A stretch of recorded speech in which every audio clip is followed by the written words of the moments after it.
Give me 1 second here. We should be live. Should I call Medic 111? He's addressing a little bit Okay, hey guys, we're live. We're gonna get started. We got Doc Ram with us, and we got Karen McDonald. It should be playing the intro, and then we'll do the intros, and we'll get started here. Yeah, so it's.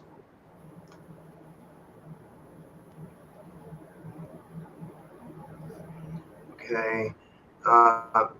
Hey guys, welcome back to another episode of the Typical Skeptic Podcast. I'm really excited about my guest today. I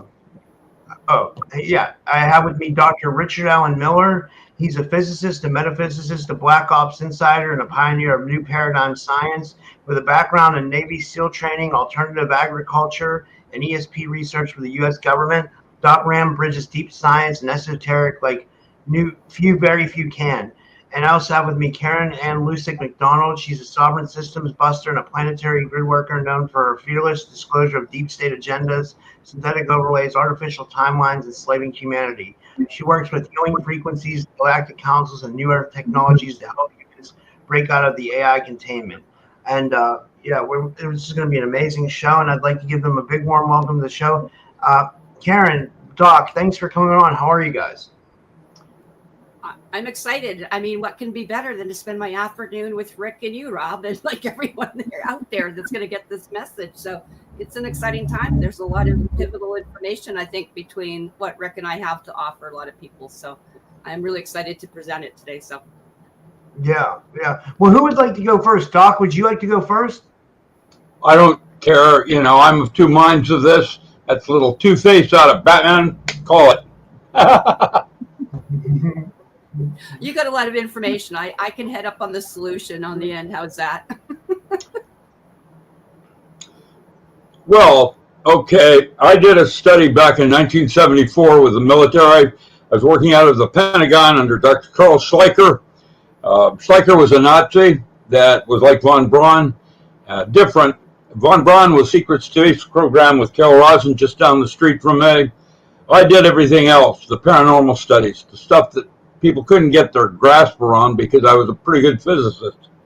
The problem was there's no written records on the studies that I did because the cataclysm that occurs is so complete, even stone tablets didn't exist. I went back 5 epochs. Every 12,000 years, there appears to be a magnetic pole shift where the magnetic pole of Earth shifts in the opposite direction. And the problem is that I had to work with geology. There's nothing written that talks about, where man survives.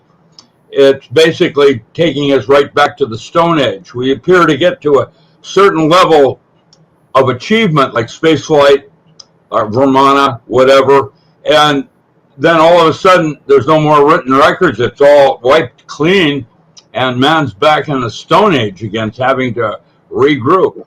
And there's some interesting curveballs here, and I don't understand what they all mean, other than to say that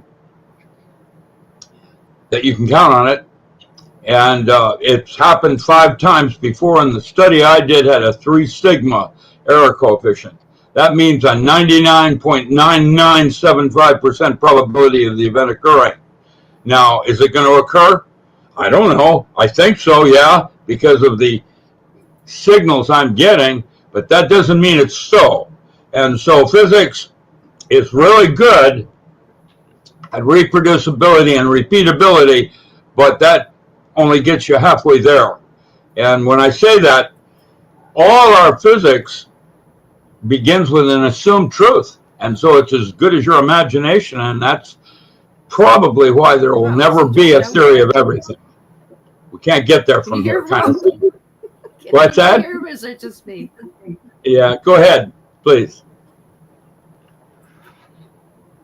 Oh, sorry, my hearing ordinance, old man syndrome, sorry about that.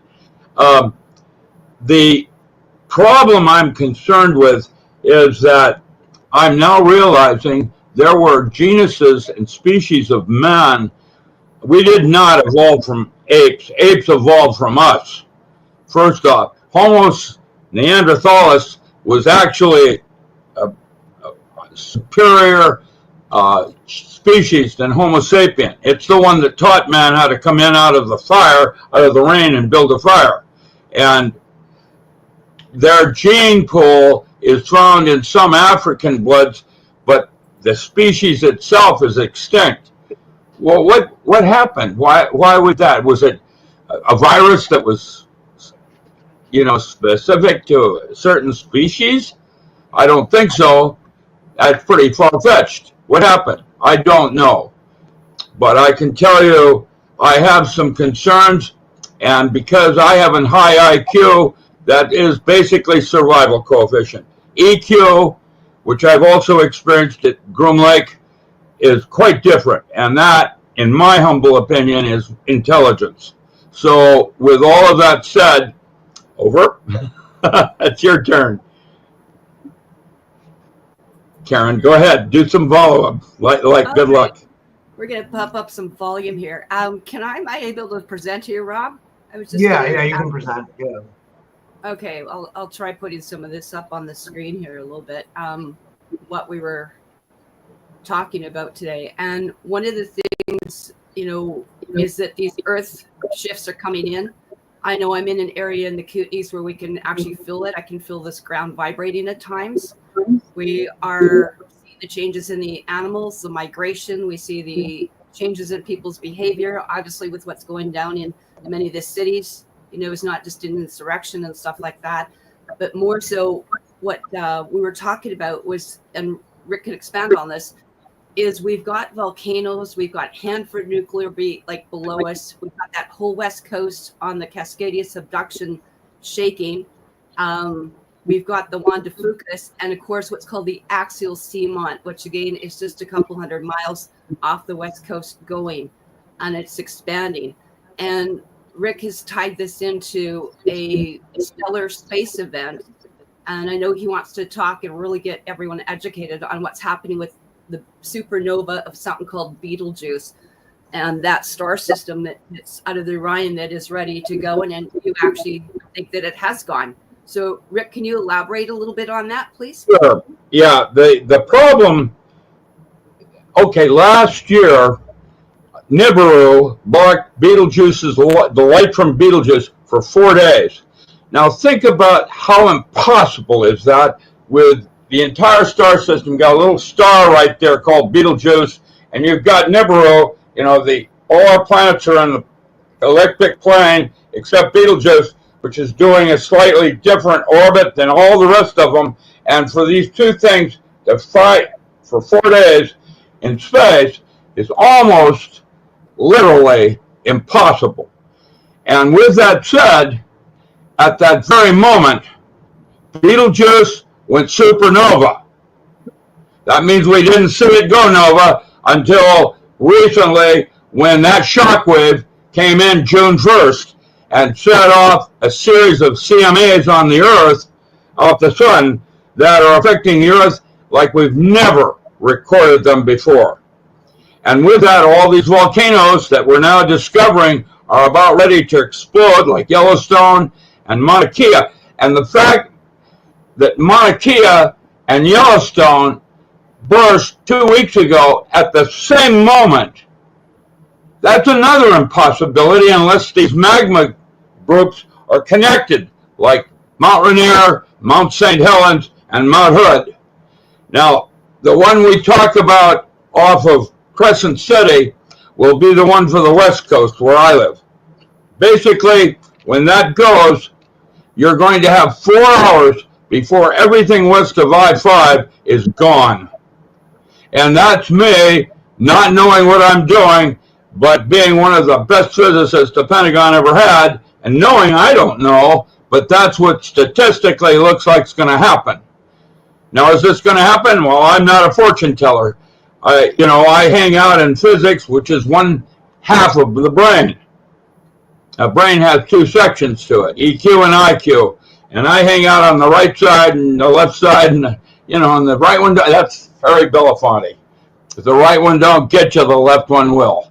And I don't know, but to realize that our definition of space is actually changed from astrology to astronomy, and because of our discovery of dark matter and other related unknowns, it has now changed to cosmobiology, the geometric relationship of celestial bodies on biological processes. And that definition came in 1974. Yeah, we're way ahead of everybody else, the Navy. But what that means is that when a woman is born, for example, an engram is set on her DNA on when she ovulates. And if she moves on Earth, because the moon is so close to the Earth, her ovulation cycle changes, which means we've got a form of birth control, natural birth control if you want. But how does this all work? I don't know. I can guess, but that doesn't mean anything, basically, because I would see May, as a sugar ant in Gaia's kitchen. Basically, through our so-called, what do you think Gaia must, as a living entity, if it's so, what do you think she might think about our so-called better living through chemistry with plastic in her kitchen and all through our brain now? I mean, this is nuts. And we don't have a clue on what we're really doing except trying to survive.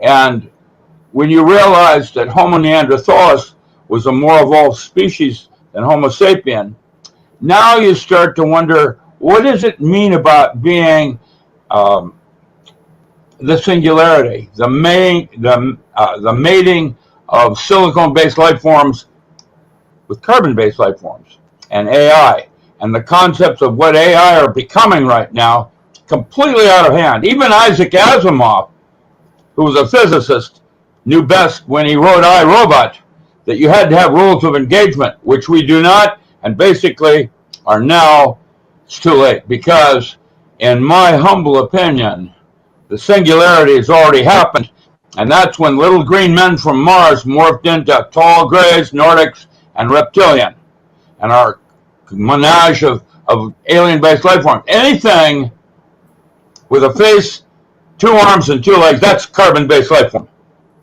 And carbon is well suited for Earth because of oxygen and water and all the rest of what we have here. It bonds very goodly, where silicon is not nearly. But it can also lie. It can do all kinds of things, which for survival. So here we are, possibly at the end of days. Rick, can you elaborate just a little bit on, you were telling us on one of the other shows that we did with Ryan Velli that you've been basically reactivated or called back into service? Well, several things have happened, yeah. In 1983, I took a team of 12 NASA scientists to Mars. I created a new concept called wormhole, or what you would call a Stargate. Basically, we never made it to the surface, but the geometry that I used in my mind's eye to create this wormhole was exactly what NASA has recently discovered on Saturn. That means our solar system is a life form probably protected by the Oort cloud. Who knows? What I do know is NASA is gung-ho now wanting to know where that Stargate goes, because if you don't think, I mean, what is about to happen is so catastrophic on Earth. It's like that video on YouTube with Netflix called Don't Look Up. There's a whole group of people that are in denial, like the president, saying, oh, it's not going to happen, it's just a bunch of horse shit. And yet, bring it on. Woody Carlson, standing in front of Yellowstone in 2012. The thing that's going to happen is, I don't know, but I know that it's so bad that the last 5 times it occurred, there was nothing written that survived it, including stone tablets. So, what is about to happen, I don't know. I know that biblically, from the research I've done in Bible studies and so on, there's supposedly a mythical 144,000 that survive. That's how we've gone through the different epochs. where we're back to a Stone Age, and then we re-evolve again to a place where we have something like space flight, and then it's petri dishes essentially wiped again. I don't understand exactly what that all means from a metaphorical point of view, other than my mentor, Dr. Stanley Krippner, who's still alive, believes that consciousness is a dream state, that there are dream states that have more content to reality than consciousness, like lucid dreaming, and that death is probably a form of waking up. Because I am now rewriting my original field theory, which is the holographic universe, into what we call the multiverse.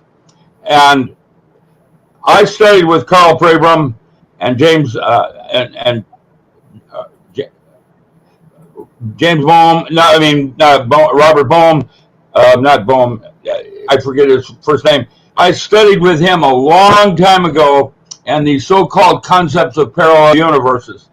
I am now convinced that everything that you thought to do, including not listen to this radio broadcast at this moment, all happened.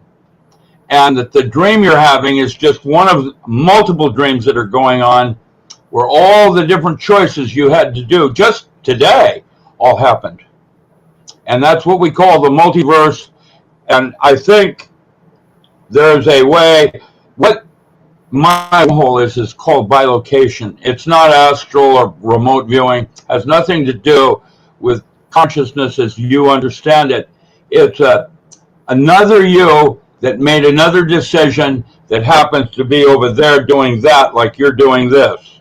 And what you do is bilocation, like the movie Lucy. And man is only capable of doing it one person or one dream at a time, where our God, Yahweh or Yahweh or whatever way you want to play that one, is able to be everywhere at all at once, like in the movie Lucy. Now, I don't know. I'm just a physicist, trying to sort it all out and guess, but it'll change. I don't know if that answered your question per se, really. Where did you want to go with that? What did you want to prep me on? What did you want me to say? You want me to put up your screen here? I'm sorry. Go ahead. Go ahead. I have a question. I'm starting to see like weird. I know this is probably the smallest of everything that's going on in the world, but like it is something like I'm starting to see. I wanted to ask you about this, Doc Ram. Like I'm starting to see like weird weather changes here in Pennsylvania. Like I live in Pittsburgh, Pennsylvania. Yeah. Sun, those sunspots and CMAs that are coming off right now are affecting your consciousness. Absolutely. But like it's getting colder here at night. Like we're in June now and it's still cold. Like in the evenings and then it's raining every day, like it would be in Seattle, which is weird. Yeah. Well, here's the bad news about that. Seattle, when this event occurs, my home, that's where I grew up, was in Seattle, is no longer going to exist. That's Edgar Casey's prediction. If you really want to get a better glimpse on that, go to future maps of the world and look at all the different predictions and how they're similar. When Yellowstone goes off, parts of Utah, Montana are gone. And the United States is going to be cut in half with the Missouri flooding with the Mississippi, all the way up through Canada, all the way down into the Gulf. These are going to be the landmass changes, and why every single bunker that I manage now for the military, and that's what I'm doing now. I don't manage them. I basically go in and observe what they're doing and then make recommendations, because every single bunker has its limitations of unknowns, even Telluride, and where you are up in the Okanagans. It's hard to know what's really going to happen. You can guess based on previous events, but nothing like this has been ever in recorded history. And so here we are at the end of days with a lot of unknowns. There'll probably be survivors.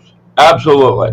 There have traditionally, historically been survivors, but not some of the better or higher life forms like Homo neanderthalis, which had 3 rings in the DNA. That entity could experience 5 dimensions where man is limited to 4. What's going on? I don't know. From that point of view, I have a lot of unknowns. And you're going to feel different as things change. You're going to feel them psychically, medically, biologically. It's affecting everything in your DNA. That's interesting. Yeah. And the weather. Weather changes a lot, Karen, did you want to say anything, or did you want to go off that, or do you want me to put up your screen? Yeah, that would be great, actually. Okay. It went away, or wait. Yeah, it went away. Whenever you're ready. Okay, let me just go through some of those changes here, just a little bit again on that. We'll put that up. There are quite a few, and I'll give you that. You can put those up for me right now. That would be great. One of the things too, when we're looking at what's going on with the pole shift, right? There's a lot of things I keep within my Facebook groups and Twitter and Telegram, that sort of thing as well, and X, is that we're seeing amazing things happening. The magnetosphere right now, the shields are being affected. This is not only from a solar, but a cosmic point of view. We're seeing the impact of corneal mass ejections, plasma, charged nanoparticles are hitting the air, and also radiation, which I'm also seeing with clients. So we know that if you look at some of the stuff I put up or in my Facebook group and my one in here, you're seeing things like what Rick is talking about, the Betelgeuse and other things as well that are all an accumulation, even as we go through this, part of the constellation. This is a cyclical thing that has happened. It's not like it's not unknown, but again, the information has been very suppressed. One of the things I've been keeping an eye on, because of course I might be, next to the Okanagan within hours of it, actually, really close to the ostrich farm, way too close. That kind of stuff, even when you get people and that have had, questionable, we'll say, injections, whether it's into animals, people, whatever, all that affects, the magnetics and the people in their fields as well. Because when you have someone that's basically got radioactive material in it with graphene and other things else, that's going to affect everything. Your balance, your heart, whatever, or being in proximity, because they are walking like radiation towers. When you look at that, I'm within about, Rick's right on the edge. That's why he's ready to move. I have a camper ready to go, because even at the lake here where I am, Slocan, what can happen is that we're seeing the shifts go. And I know that there are fault lines that go all through the Kootenays, also into the Okanagan. So if you're near a lake, you're at risk, even if you're at a certain elevation. Some people are saying, 3,000 or 3,500 feet is not enough. So when you're that close, and I can see what they had been practicing for and doing drills over the last couple of years, where they were actually putting checkpoint stops. I can see very clearly at the edge of the Okanagan from Manning Lake to Hope, that's a known Stargate or Nelson Q52 or these different bases where we've been having direct energy weapons, where we've been having pseudo fog and fire. These are all pre-planned, but part of it, maybe the silver lining to this cloud here would be to get the hell out of those areas, or be very cautious that, as Rick said, you're going to have 3 to 4 hours to move. You take a look at where he is to where I am. You have to go up through California, Oregon, Washington, into BC. And then you've got also another, the Juan de Fuca Ridge and the plate there along the Cascadia. But this axial volcano that you can see is getting to be at its maximum right now. And, a lot of people are saying, oh, well, this is just going to explode a little bit. Well, not necessarily, because it's expanding. They want you to think it's going to be nothing, right? As they've got all their military has moved all stuff like literally 400 miles or 4 hours off the coastlines. They did that 3-4 years ago that I was aware of. I went, if they're planning for this, even Marfugel was talking about an index, right? I mean, take a look here if you can see where I'm showing you on the geological USGS. But I want you to see in that Cascadia range here, you got Mount Rainier, Mount Adams, St. Helens, Hood, Mount Jefferson, all that stuff going through the Columbia Water Basin into the Rocky Mountains, up through the Columbia Water Basin, which we feed all the water right above me. We're the ones that provide all the water to everyone down there. And one of the things as well that's not mentioned in here that should be is we've got nuclear plants like Hanford and stuff like that we know have been leaking. So there's a few more things than people are, just thinking about. And by the time it rippled the effect, or like dominoes go down to Yellowstone, like I said, the potential to take out a lot of humanity, not only land and water based, is huge. You know what I mean? So I think it is to err on the side of caution. You can, prepare for the worst and hope for the best. There's nothing wrong with that. I have no problem with that. But it's people, I've taken way too many, preparedness courses, whether it was through the Red Cross or as a nurse or evacuation. You never know when that is going to come in handy. And I was at an area where they hit with direct energy weapons and 6G and microwave this place. And I'm still dealing with the after effects and the people that were dying because they didn't want to leave. And, that's going to be a slow way to go.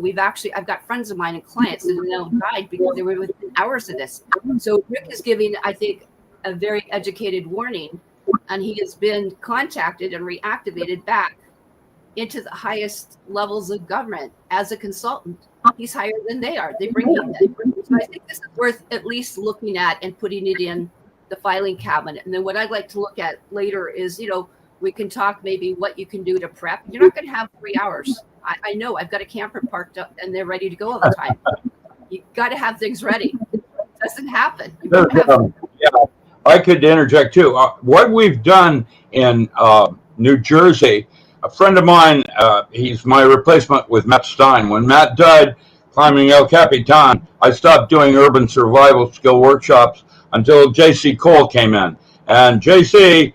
inherited an old family farm in New Jersey and used my format of aquaculture to set up a moving farm, one that's mobile, and in a group of mobile farms. And is that going to work? I don't know. We have 3 aircraft that fly perimeter for routes based on what we think a zombie's going to be when they're out of food.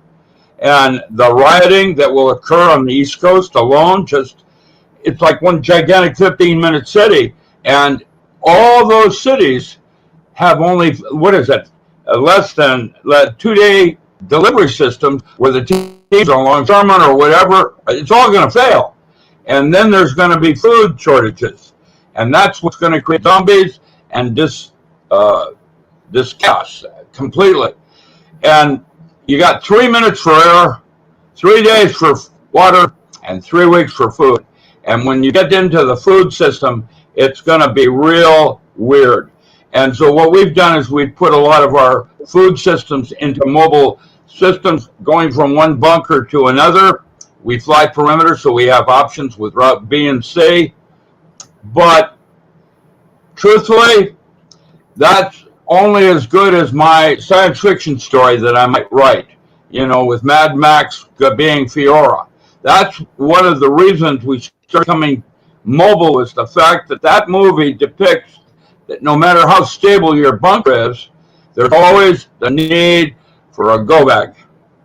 And that means you got a 20-minute warning to grab everything you've got, and you got to go somewhere else immediately. Now, where would that be?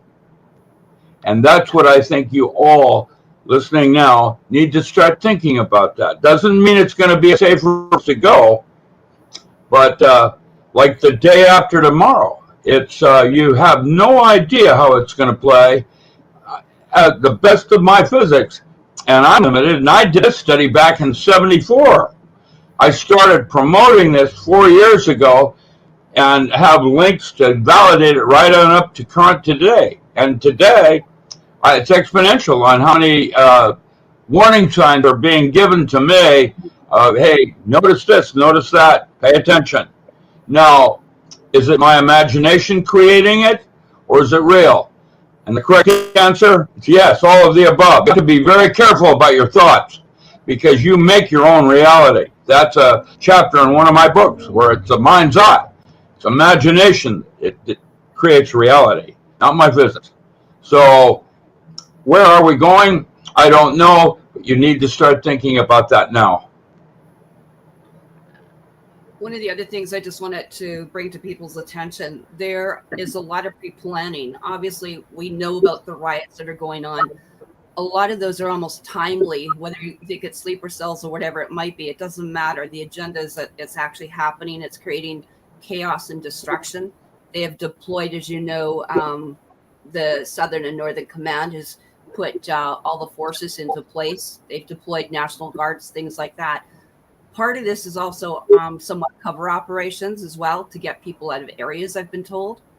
And as they're trying to lock down and get things out of those particular areas for these events that are going to be, again, alleged or seem to be into place for the next anywhere there's a nuclear power plant, it's probably a potential Chernobyl or 3 Mile Island. You need to, like the Tri-City area in Washington State. I have a good friend living there, and she's gotten to the point where she probably won't move, but you know, that's going all. What happens when you don't have any power to control the cooling systems in a power plant, nuclear power plant? You need to start thinking about those kinds of things.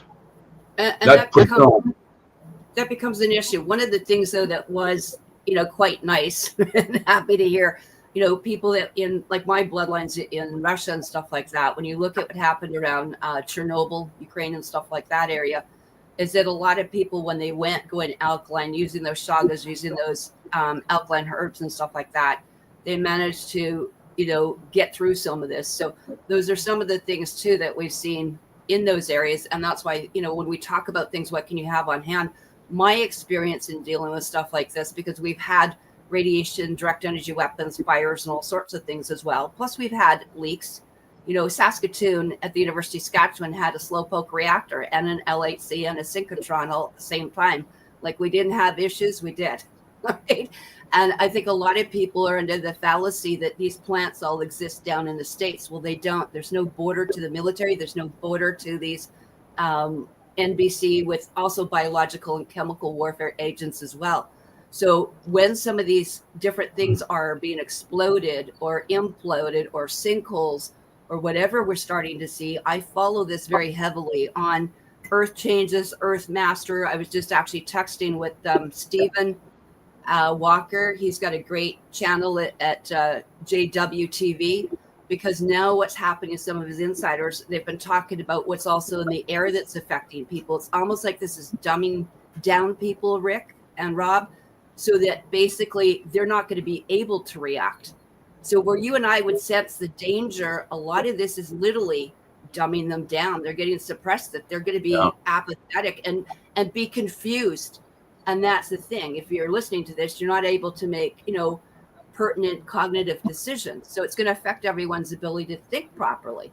And I don't know how many people I've been, as you know, doing biofeedback, but I always do intake. So we go through all the herbs, all the oils, all the Bach flowers, whatever you might need, acupuncture points, whatever it might be to help get your system back.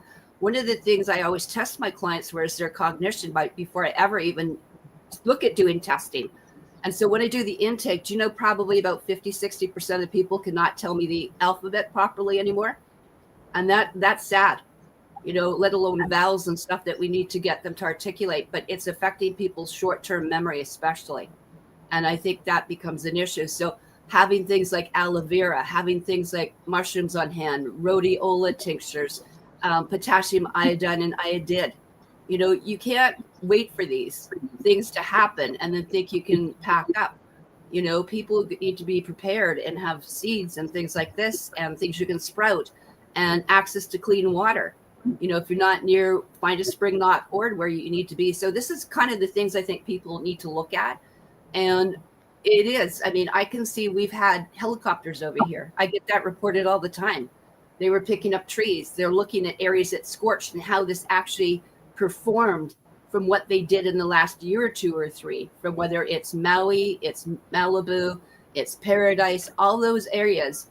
They're seeing how those affect the changes, where the waters are. They actually changed some of the terrain here in preparation for this. So I think, Rick, you got a great point too. And I always I've got dosimeters here. I'm checking for gamma radiation. I'm checking for, EMF, seeing what's going on as well. So I think those are pertinent things people should have in a case. I think you need a bug out bag and bug in one at this point. Yeah. You know, and that's just how I live, you know, in here, and having those things, you know, with Tony Pantaleresco talking about copper, things like that, all these things, because as these things are being, and they're losing the containment, you're actually breathing in inhalation nanoparticles, which is why I went ballistic over a stupid, you know, it's not just 300-400 nice little ostriches. These were experimental farms. Now with the excess radiation, now with the excess 5, 6, 7, 8G in there, and all the earth changes, those people lose their containment fields. And when they're in the process of dying, they're actually much more toxic to people. How long was the grid down in your area? Just yesterday and the day before? How many times have you tried to call me, right? And I was like, I said, I don't have either phone or I don't have internet. Sometimes it's all three with the power. But what was interesting is 3 times in the last 2 weeks, and I'm not the only one. And my number is not from, you know, on the BC TELUS. I still keep a prairie number, right? A 306 number. But even here, you know, I've had just the communications out. And I'm in a fairly... Get much worse too, by the way. It will. Yeah, Chicago, the entire state of Illinois was down 2 weeks ago when I tried to do James Arthur Janzik. It was a dark night of radio, and the entire state was down for 4 hours with no power. What do you think that's going to do to a nuclear power plant? Now, one of the things I wanted to add in there, I've been spending a lot of time with, again, Tony Pantaleresco. He's got his TONP Substack. We have been sending NextRads and windy.com back and forth. He says, how are you feeling? I said, I'm tired. Why? He goes, did you see that electrical storm that they just put? He said they put some sort of an energetic, you know, cloud over probably 3/4 of Canada, the States, you know, or where Rob is, right? He calls one day, he says, did you see what they're doing over Michigan and Pennsylvania? You know, these are not just little things. You've got other things that are also in the areas, right? You know, like I really feel for the people in North Carolina, East Palestine, East Liverpool, I have clients with, and Connors, you know, Georgia. You've already got one of the largest biological incidents that no one's dealing about that's contaminated the water. So it may not just be this, but we need to rethink what we're doing. And, you know, that can affect your biofield, as my friend Sabrina Wallace talks about. And I was talking to Professor Engelstein, juxtaposition, just to get some more information. What he's also suggesting is that the 7G, he said, you, Karen, you've got to factor back in the smart dust and the quantum dots, and now what this is doing with this as well. And so, you know, like I said, there are quite a few things in there, and that's why I got into doing some of the biofeedback. And I didn't realize what a passion and how many, like, you know, historic, I'll say, archived devices that Dr. Richard Allen Miller has. So we were talking about Hammerheard and what you call Rife scalar wave frequency radionics, radiesthesia, right? Did you know he's one of the experts in that field as well? Wow. Did you know that? Wow, And that's amazing. That is actually, so a lot of things is that we can speak the same language, right? I'm one of the few that's 25 years old that can talk to them about Hammerheard because I put that program and put it into my Genius Biofeedback. And that's the advantage of doing this, because Ryan Williams did work for the military and the Army and was specialized in quantum medicine. That's why he was one of the forerunners of bringing this out way back before with Dr. Bill Nelson. But what happened is he brought it all portable. So we don't have to have, there's a $50,000 machine sitting up there. I don't know if you can see that. It's a 50 grand machine up there with university behind there. Oh, that's the university stuff. And so what happened is we can now make it into portable things like Star Trek. I mean, we have come a long way in 25 years. I don't have to carry all that clunky stuff I used in the hospital measuring EEGs and EKGs. We can use our devices now to do that. You know? And that's one of the things. It could be a weapon, or you can use it for scanning, and you can use it off grid, by the way, once the software is installed. So see, everything is neutral. It's the application or intent. Right.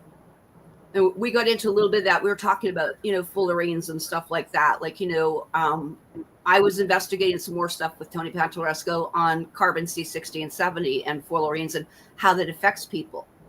and Rick comes at it from a different approach with your background extensively. You worked with water and with Gerald Pollack and stuff, right? And I worked with Jerry. Jerry was my lead at UW in anesthesiology. And I also worked with Buckminster Fuller, who also started some of that movement with the Marshall Papers, another book I'm writing. Marshall was an idiot savant that out of Fort Bragg that was the one that gave Buck his concepts of the geodesic dome and structuring on carbon. Carbon is very well suited for Earth, but silicone is not nearly as much. Carbon has bonds with almost everything. See, that's what makes carbon such an important life form structuring. You know, but life forms have different things. I've seen an aluminum-based life form, and that's creepy. Wow. That's real. Yeah. What was an aluminum-based life form, Doc? I can't even imagine what that would be. I can't even articulate it. Self-organizing, but like metal popping up in arbitrary places, like it's creepy. Would that be something like they talk about, like, you know, this is a far stretch, but, you know, like they used to talk about memory metal on UFOs and stuff like that? Yeah, that wouldn't be aluminum. That would be a different kind of metal. Memory and metal is electrophoresis. I discovered that in Chicago years ago when I had an artifact that they brought to me. They didn't tell me where it was from. I think it was from the Florida Everglades. I fired a 50 caliber cannon at it, and it collapsed around the thing, and then the metal slowly went back into its original form. And that was what we define now as electrophoresis. Memory, there's things that we see as one thing, but the way we isolate variables, like quantum mechanics with space and time, but both of those things are constructs. You'd be hard pressed to give me a proper definition of time or space as the, you know, time is a duration of consciousness. It's the way you organize memory. What does that mean? See, it's elusive because they're not real, they're constructs. It's a way we limitedly look at something. And I thought, oh, okay, I'll get rid of the uncertainty principle by working with information. But information is also not what you think it is. There's a theorem in information theory that states if you have enough information to ask a coherent question, you have enough information to answer it. In other words, the information is contained in the frame of how you ask the question. Now, what does that mean? Well, information is Mandelbrot, Julia, or a May generator working with fractal mathematics. And they're uniquely different, which means like a wave and a particle, you have an uncertainty, and the more you know about one thing, the less you know about another. In other words, you can't get there from here. It'd be like me saying, Simon says you can go halfway to the door. You get real close, no cigar. You know, it doesn't work like that. That's why you have two brains, you know, with Malcoma, and don't forget him. Rick, can you talk a little bit about your encounter where you were asked to go, I think it was Groom Lake or Sector 4 or whatever, but how you were brought to meet with Krill? I think this is a very interesting story. I didn't. Go ahead. Oh, sure. Oh, okay. Yeah. I remember you told me about that in your past shows. I was. That's so funny that she said that because I was thinking the same thing. I would love for you to tell, because there's a lot of people in my audience who might not have heard of you yet, Doc Ram, because I got a lot of new people listening, and they don't know that you trained the first SEAL team ever. So, they don't know that you knew Arthur Ashe. They don't know that you trained with Bruce Lee, or you trained with Bruce Lee's students. I was at Groom Lake at her request. Okay, I didn't do alien studies. I did alien artifacts, but I didn't do alien studies.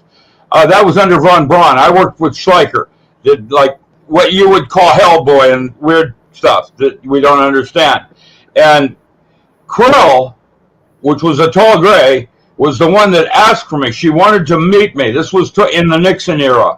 And I had one tour at Groom Lake. And I went to Groom Lake. They didn't brief me. That was done with intent.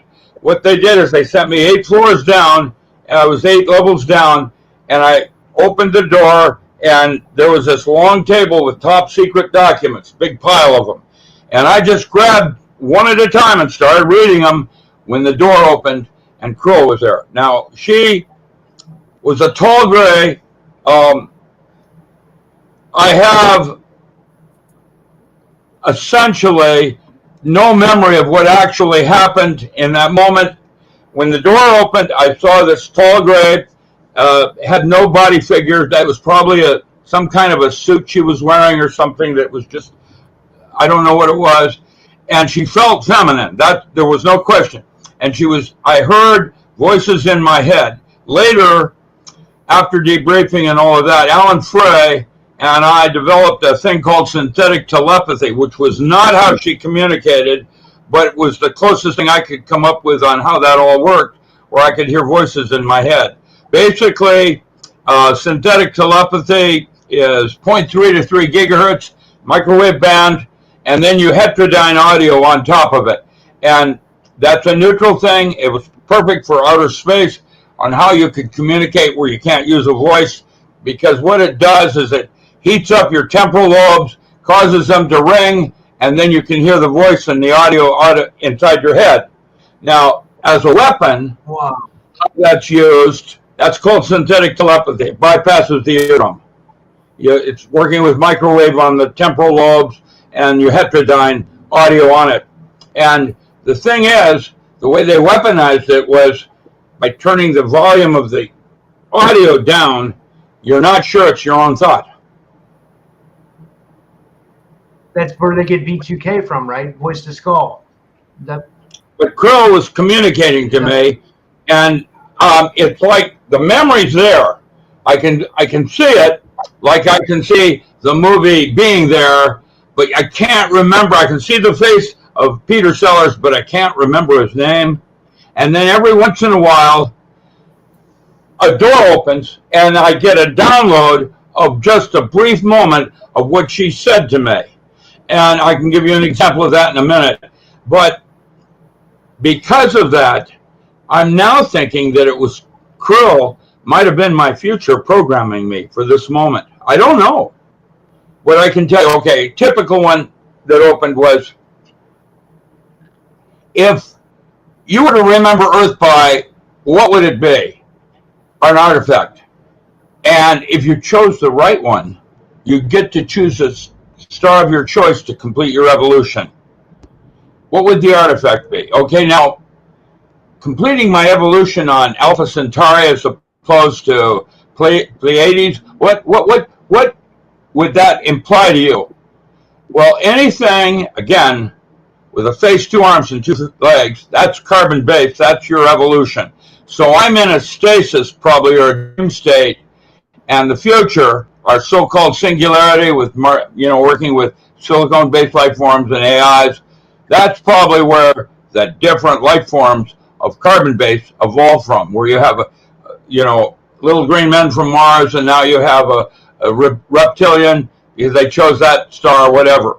However, the artifact that I chose was a clamshell, pulling my whiskers out one at a time, because that's how primitive I think our technology is, with razors and what we do for men now that want to shave every day rather than grow beards and long hair, which I also did one time in my life. But if you pull a clamshell out, you'd only have to do it once, and the hair doesn't grow back. I'm just kidding. I don't know what Crow was. She was maybe almost 9 feet tall, very slender, very thin. Roswell had 3 aliens, 2 dead aliens and a dying alien. And when the dying alien died, they were little small grays, little ones, probably designed for spacecraft, small units, going all over. And when the dying one died, they did an autopsy. You can see it on some of the things where they actually tried to figure out what the organs were about, how, an alien biology might work. And that's when the 4th alien appeared, wanting the bodies because they could resurrect them. And Krill was, I guess, the tall gray that put herself in harm's way to be, interviewed, studied, whatever. And then right after I did my work with Krill, that one moment, it's 20 minutes, and yet I can't remember anything other than a few snippets. And every once in a while, as it's critical, apparently, it comes out for survival. I don't know. Nixon, of course, wanted to know all about it and was disappointed that I couldn't tell him what happened. 20 minutes of that kind of dialogue is like a lifetime of words. I cannot begin to tell you how much more is communicated with emotions, and why I now understand real intelligence is emotional, and that's that side of things. And I'm more intellectual, which means I hang out with survival or adaptability. That was what I'm really good at. My high IQ allows me to fit in where I need to fit in for survival. But both are necessary to have a balance in whom you are. And I don't have answers. I just have a lot more questions, if that made sense. The experience was. I was wondering, Rick, what do you think was the preface? Why do you think, they must have, Krill, she must have communicated why she contacted you. I know when I've been. I had no idea, other than possibly putting some programming in me for these moments. See, I think that's the best I can. Yeah, that's similar to what I've had. I've got a friend of mine, I'll just call GK, but my genuine, kind little friend. But I'm trying to help people survive what is about to happen, because the more of us do,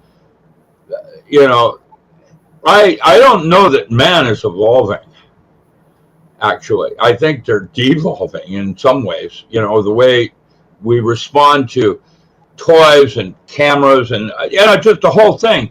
Everybody's on a cell phone now, and they're not even aware of each other anymore. In a crowd, you look at a large crowd of people, they're all looking down into this oblivion. They're not home, if that makes sense, sort of. No, Cell phone. Was there something that obviously in the transaction with Krill and other people over your entire lifetime, and I found it fascinating that, how many people haven't seen the X-Files, and that you were the inspiration and actually the technical advisor, and that you trained the Navy SEALs in all this? That's your books on your site at Richard Allen Miller is phenomenal.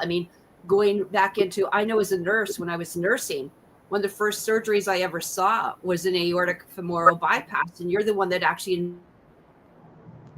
invented. Well, I'm different. I'm not better, but what we need now is all of us coming together and putting it together so we have a higher likelihood of survival, because what's about to happen is going to challenge that. And that's what I'm about, trying to save as many people as I can by leaving them better than I found them, i.e. opening doors of perception, awareness of something they might not have otherwise thought of, that gives them that edge. And right now, I'm going to say some basic things. Basic is, if you can produce 40% of the food you consume right now, you have a much higher likelihood of survival than your neighbor. However, it will also be your neighbor that saves your life. Yeah.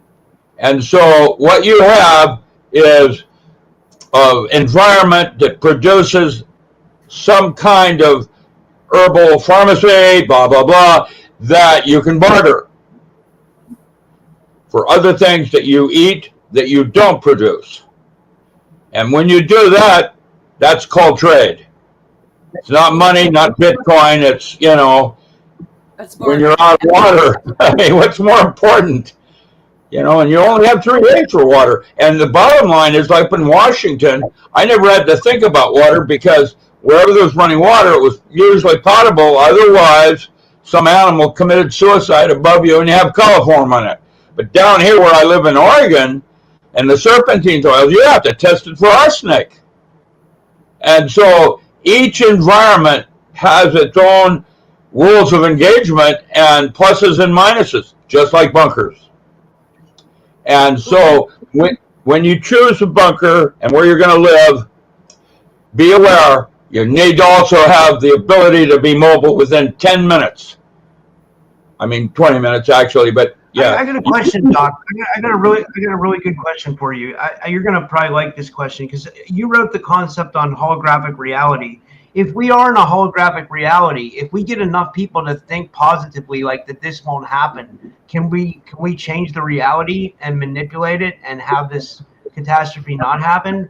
That's a good question. Yeah, that's a good question, and I'm left with good luck with that, because well, que sera, you can be stupid by all agreeing it's not going to happen. Don't look up. Like in that movie Netflix. Watch that movie and it'll give you that metaphor real quick. You can go ahead and ignore it, so what? Doesn't mean it isn't going to happen. Because the bottom line is... I mean, can we change our reality, though? Can we manipulate our reality and change it? Yeah, what is reality? Yeah. See, I'm not sure what reality is. I know what the dream means, and I've had nightmares. In my dreaming... I've had nightmares where I woke up, but I don't know. I'm like the blind leading the blind, the three blind men. Click, click, click. How's that for a metaphor? One of the things, too, I was looking at, I watched 2 movies with my children recently. One was like Leave the World Behind with Julia Roberts, which I thought was really profound because even if it's not per se just the tsunamis and the floods and the volcanoes and everything, it's just the CME and the solar flares coming in, possible carrying into events. When we see how things can be changed, and you know what?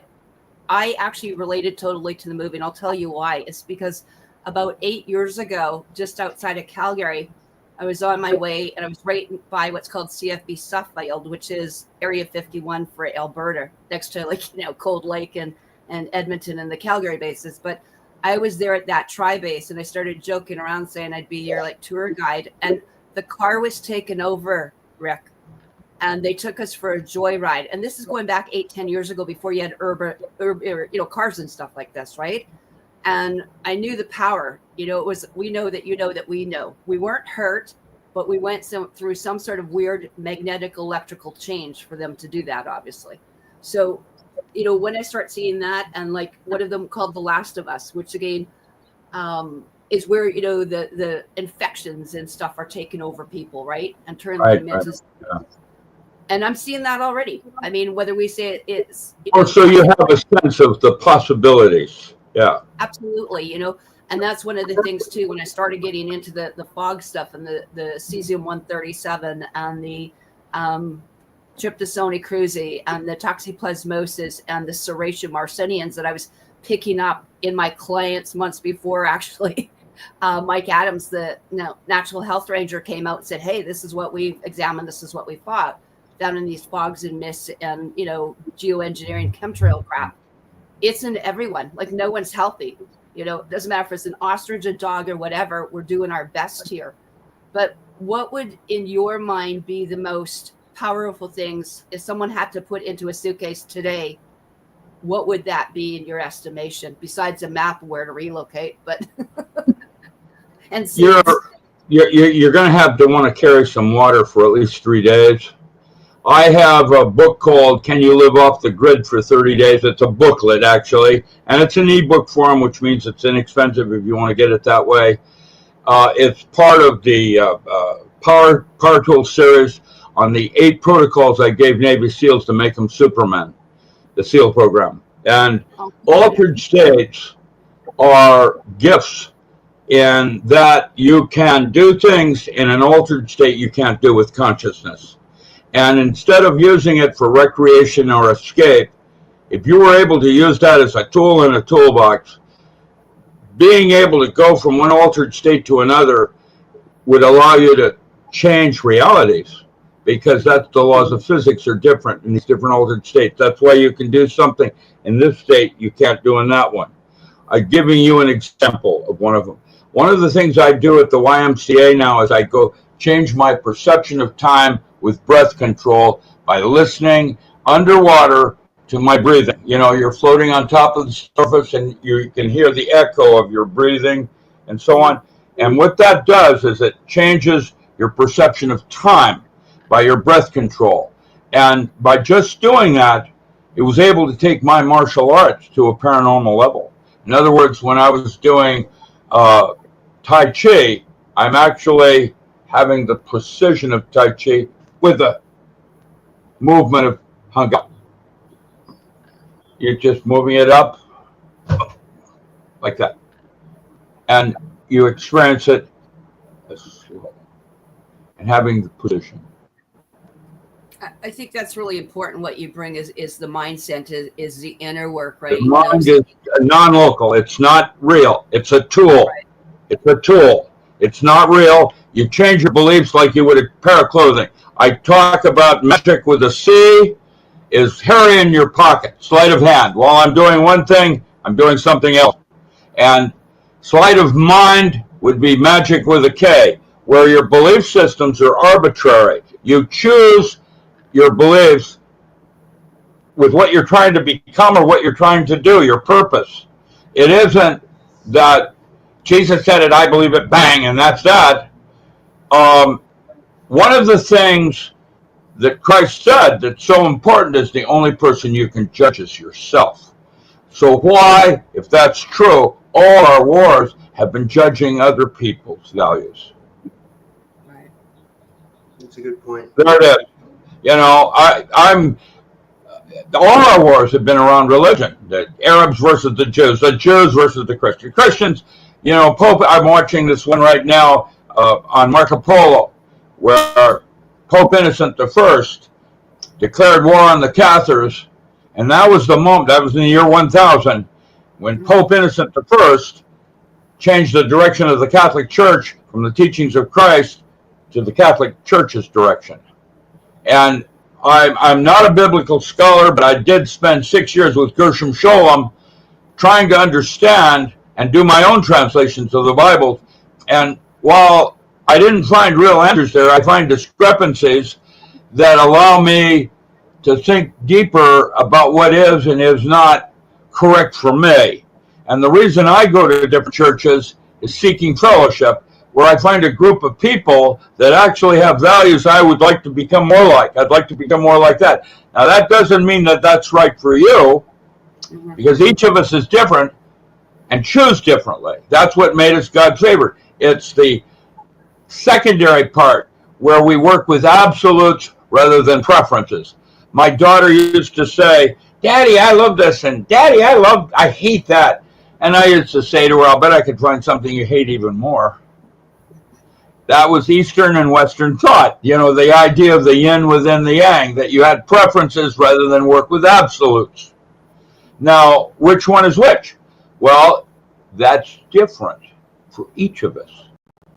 And that's what makes us each unique.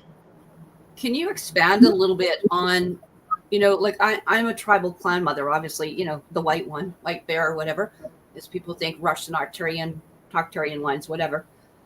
When you get in here and we started talking a little bit about how you've been exposed to those treaties, to those tribes, and how you've been brought into that, can you expand? Because you actually have been really well versed, you know, and know about the original, you know, treaties, laws, clan mothers, real chieftains, and what hereditaries are. Can you expand a little bit on that for me? Because you've been like...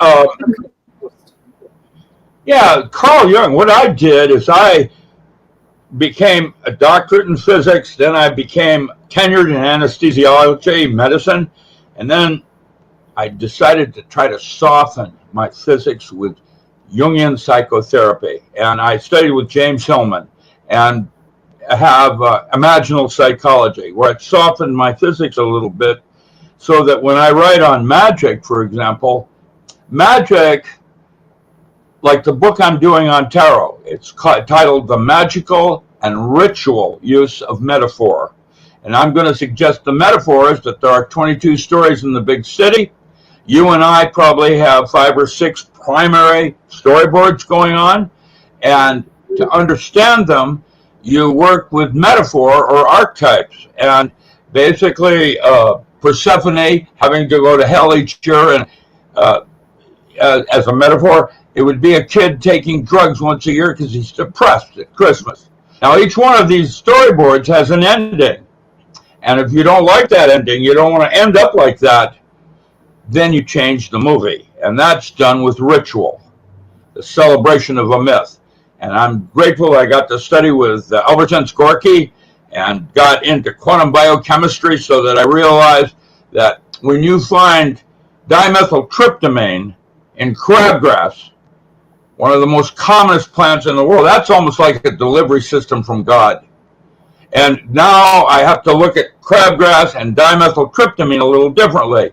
Well, I did, and I discovered back in 1979 that the drug isn't the one getting you high, it's got toxins.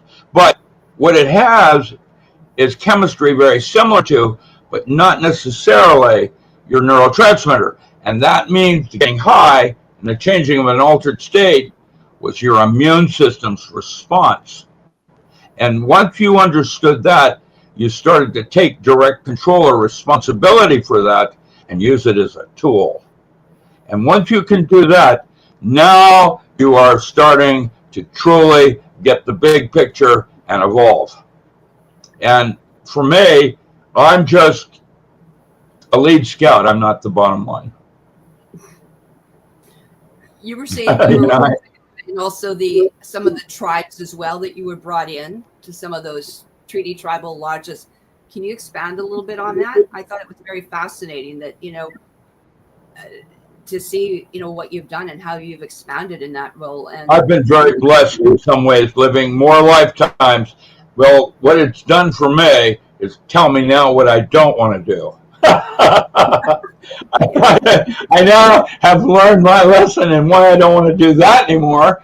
I experimented and got my hands burned. And now I know what I don't want to do. That doesn't mean it's wrong for you. That's the other part of what I've learned or studied. Actually, that's an important point too. The distinction between learning something and studying it. Studying it is when you take something of mine and you integrate it and it becomes part of you. Not what I do, but how you use what I learned. Or something like that. Can I ask your opinion what you feel as we're moving, like you said, more back to there's a convergence of the timelines as we're moving back, let's say you called it the Stone Age, but whatever. We'll say going back to original customs, usages, and laws and treaties that existed here, like Tartarian pre-flood, mud flood cities, that kind of thing. So if we have that into place, and I mean, I just noticed some stuff in the chat room. People were talking about what's happening to Canada, 51st state, is it the 11th province? The king just said that this is all unceded territory. He said, we are illegally here. This government is illegal. It's bankrupt. It's, de facto, it's everything. Well, everything is going to be falling apart at the seams right now. Even the U.S. government. We haven't had a true statesman in our capital since probably Harry Truman. That's a fact. I mean, happy birthday, Mr. President. I thought Kennedy was really cool until all of that nonsense started happening.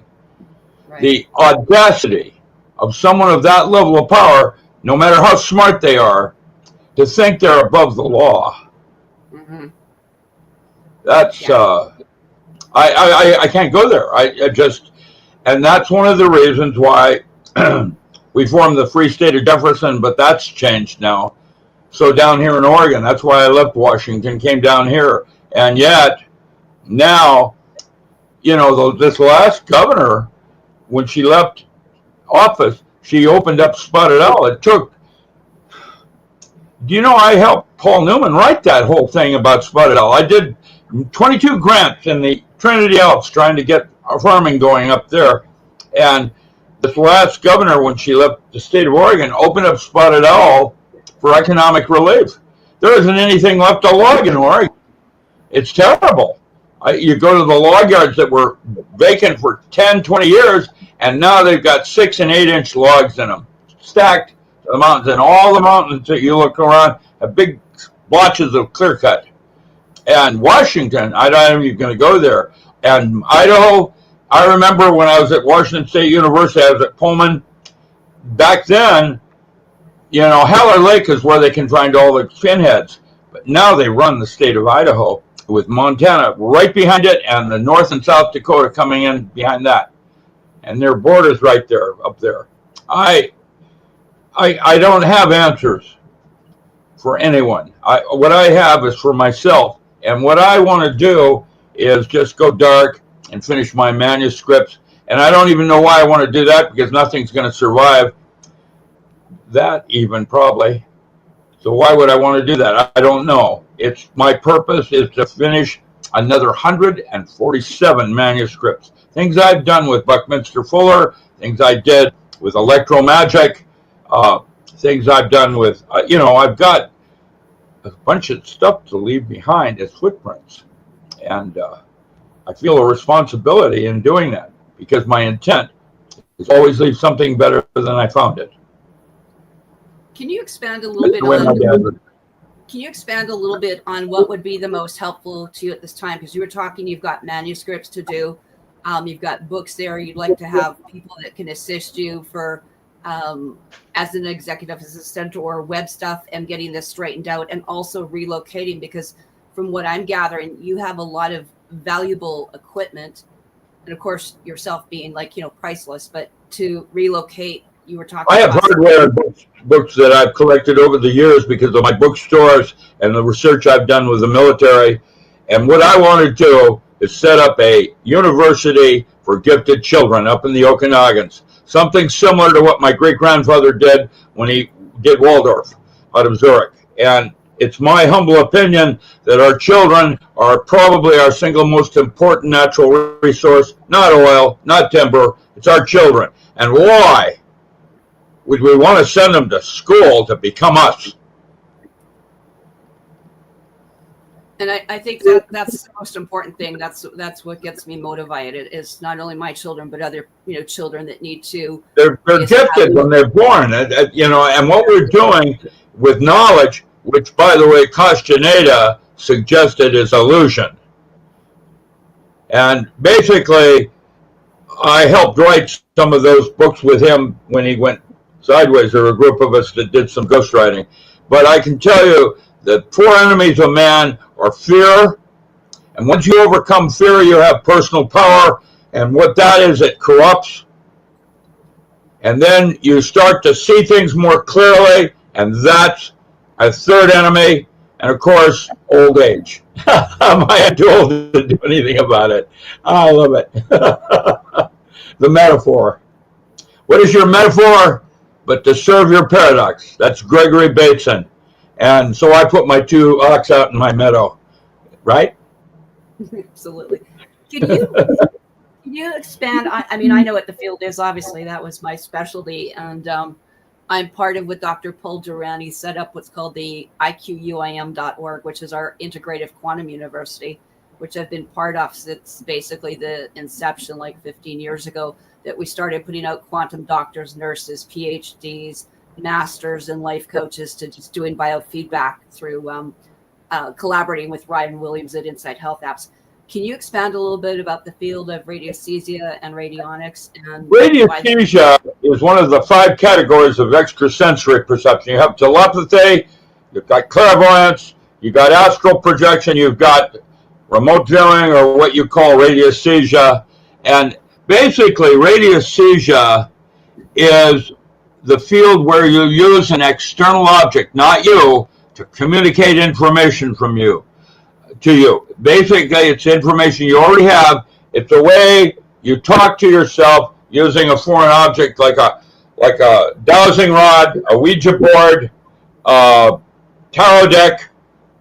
It's a way of communicating to yourself, access your consciousness to other parts of your not I part of self. And you have this knowledge already, like a dog. I eat a lot of bacon. Just kidding. That's when Jack Nicholson, the gay guy goes up to Jack Nicholson and he says, "Why does my dog love you more than me?" And Jack Nicholson rolls his eyes and he says, "Well, I feed it bacon." I think with the stomach, your gut, instinct, it's all part of you. And people like you that are more psychic than people like myself hang out in those altered states more than people like me that are more in the cerebral, the over there place. It's weird. They're all different. And our culture is culturally moving people toward one kind of sets of groups of altered states over others. And bliss bunnies aside, your cell phone is like a mini computer that you can't live without now. And I am at war with that because, you can turn a cell phone into a weapon. Right now, if you've got a cell phone on and I've got a cell phone on, they can monitor with GPS on when I'm near you, and then send a signal down my line at 7.3 gigahertz, and I turn into an 8-foot bomb taking you out. Boom, just like that. People are so in love with their cell phones, and yet they don't realize they've been weaponized. Just like Facebook ads, just like all the rest of it's happening. Turning into weapons for control. That's the power part of personal power, which then becomes an enemy. Well, and I think people take it really for granted. I've been, when I did a medical evac from what happened at the Stargate by Hope and Lytton, when they blew that one up to smithereens, incinerated it. And I took one of the, actually a cat and a dog and a woman out of there. And one of the things is they were bleeding in with the radiation illness. She tried to call me, and her cell phone, because she was a witness to what happened, was literally used as a weapon against her in the other vehicle, and they burnt her. She had a 2nd-degree burn on her hand, and I'll never forget that. And I'm like, who they are is also the big question. See, everybody says, CIA or military or Russia or devil, but it isn't about CIA or military. It's about the individual and large organizations. It's about these individual cells that have no accountability. And that's where you'll find your criminals in all the different large organizations. And that's where a large organization then goes sideways. Intent and purpose. Purpose is what you're trying to do. Intent is how you do it. And that's where the problems lie. Purpose and intent. And intent is maybe the best intent of the world, but it doesn't go that way because of individual cells within it have gone rogue. And they have no accountability. They're not accountable for what they do. That's when things go bad. And presidents of the United States many of them think they're above the law. What do you think Trump's going to do? Right now, I didn't vote for Trump, but I voted against Biden. And, I was lesser of two evils. However, Trump right now is exactly what Adolf Hitler did in 1929 before he formed the Nazi Party. Right. And so there it is. Read it and weep. Where's that going to go? Well, war's good for business. You can go to war. I'm Amish, but I don't believe that I'm at war with anything, and yet I'm having to defend myself in everything. How do you think this plan goes? When I'm looking at stuff, let's say like you and Ryan and I talked on his show at Natural Intelligence the other day, but I wanted to expound on one of the things you started talking about. When we started talking about this idea of the golden dome, right? Like, the whole JadeNet to Skynet, everything coming over us. Part of it is above, but so is it going to be below? When I had talked many years ago, and I had the pleasure of spending the day in the evening with in Calgary with the former Minister of Defense, who spoke in the Senate hearings down there for, you guys had for disclosure, was Paul Hellyer, the former Minister of Defense. And one of the things when he was telling me about the Grenada treaties and stuff like that, is that you had many things like Solipsi Rays, you had the Greys, you had all these different fractions.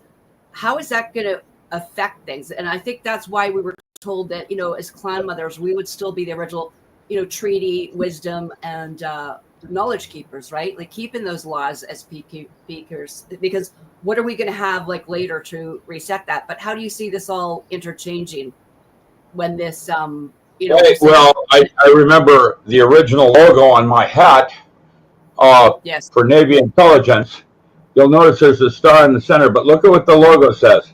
In God we trust, all of this we monitor. And this thing that I wear, this is my great-grandfather's, which is a different eye on the triangle. This was with Waldorf, where Mars and Saturn, Mars and culminating towards judgment. It's a metaphor with other kinds of things. It's not it's not the all-seeing eye. It's the concept of our children come out smart and we die stupid, but we have more knowledge. What does that all mean? Into the out of. What does that mean? Mini black holes. I think our star system is an illusionary thing that we think we're revolving around something that's an orbital body. I don't know how limited my physics really is. I'm supposed to be really good at what I do, but I know that it constantly changes. And I don't think there'll ever be, for example, a theory of everything. I think it's imagination that creates our reality. And that's why God's favorite choice, why you choose that. That's also a limitation because of how limited our choices are. Interesting. It's really phenomenal. When I see, what's coming down here, I see, it's a combination of all the different 12 senses. I was texting with Dr. David Martin the other day over some of the stuff that was happening in this, ostrich stuff here. But because of the stuff that we see, people like, the University of BC and all these people, all these things that have come down, especially on people the last 5 years, and again, a lot of it, I think, like you're right, it's an information intelligence war. It's about knowledge because people sometimes just chose not to read it. They chose to go in the auspices like lemmings to other people. And I think this becomes the same thing when we look at, do you really know your history, our story, or his story? Because this is not the first time we've been around this kind of thing that we've looked at, potential changes in geopolitical, but not only that, but the weather itself. It was one of those things that I looked at. It's affecting all the senses, all of them. And it's not just the basic, 12 here, but how things are perceived around us. And even like when I started to try to explain things, that we actually have things like trivectors. I work with a trivector computer, like in Star Trek. That's what the trinary computer systems are that were brought out many, many years ago, but they're in very few people's hands, in there. And that looking at people, how they are basically voltage and that we're held together. Our glue of the cosmos is basically we're held together by sound in a way.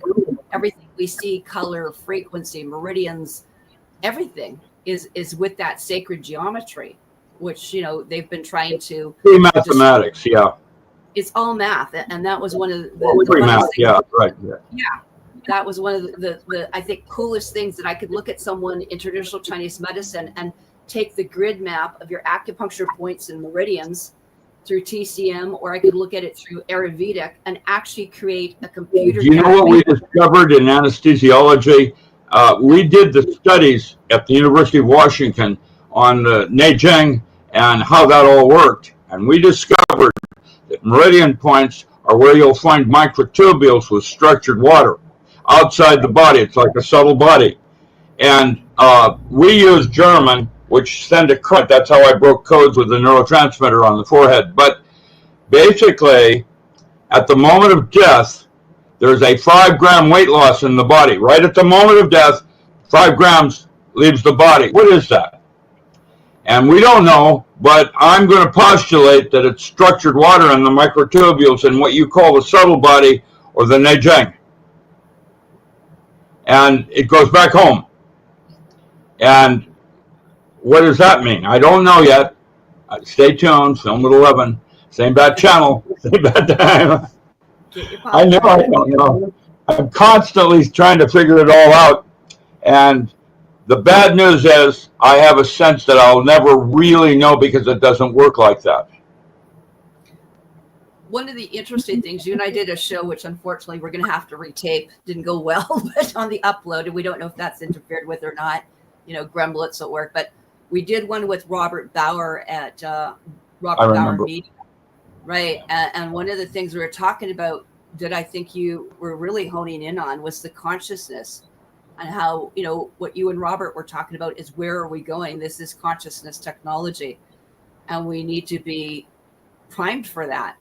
Where do you see, how do we improve that? I think there's going to be a union of physics that, and consciousness. I think that's a lot of technical papers are being out right now on the nature of consciousness as a study in physics. It's interesting. How does one crack and isolate variables to study that?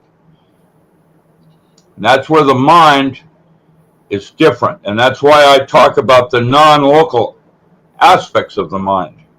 It's not just centered at the brain. There's something more going on.